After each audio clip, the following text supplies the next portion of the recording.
Hello everyone Amer fort കണ്ടാലോ? Forts ഒക്കെ ഒരു അത്ഭുതമാണെന്ന് മനസ്സിലായത് ഈ ഫോർട്ട് കണ്ടപ്പോഴാണ് കേട്ടോ. ഞങ്ങളുടെ ഫേവറേറ്റ് ഫോർട്ട് ആമേർ ഫോർട്ടിന് ആംബർ ഫോർട്ട് എന്നുള്ളൊരു പേരും കൂടെ ഉണ്ട്. That's because of the paint colour.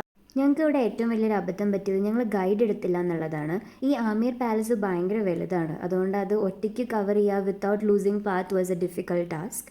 നല്ല ഭംഗിയുള്ളൊരു ഫോർട്ടാണ് കേട്ടോ ഇത്. ആമേർ ഫോർട്ടിന് തൊട്ടടുത്ത് തന്നെയാണ് ജയ്ഗഡ് ഫോർട്ട് ഉള്ളത്.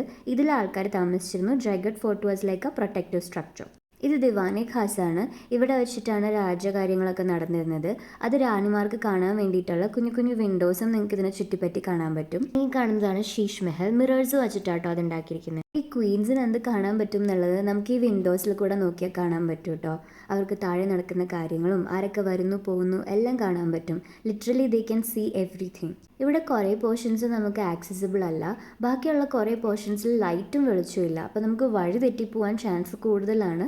സോ ഐ വുഡ് സജസ്റ്റ് നിങ്ങളിവിടെ കാണാൻ പോവുകയാണെങ്കിൽ take A guide, that will be helpful. ഞങ്ങൾ കുറേ ഈ സിഗ്നൽസ് ഒക്കെ വെച്ചിട്ടാണ് താഴേക്ക് ഇറങ്ങിയത്. പിന്നെ ഇവിടെ കുറേ ഹാത്തി സവാരി ഉണ്ട്. 2500 ആണെന്ന് തോന്നുന്നു ഫോർ 2 പീപ്പിൾ.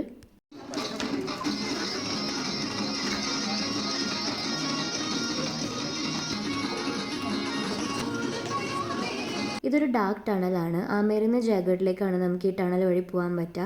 ചിലർ നിങ്ങളുടെ അടുത്ത് പറഞ്ഞ് പറ്റിക്കാൻ നോക്കും ഇതുവഴി നമുക്ക് പുറത്തേക്ക് പോകാൻ പറ്റുമെന്നൊക്കെ. Please don't trust anyone blindly. അതാണ് ഞാൻ ഇതിൽ നിന്ന് പഠിച്ചൊരു വലിയ lesson. Please watch out for stuff like this. But fun ആയിരുന്നു കേട്ടോ. Thank you for watching my video.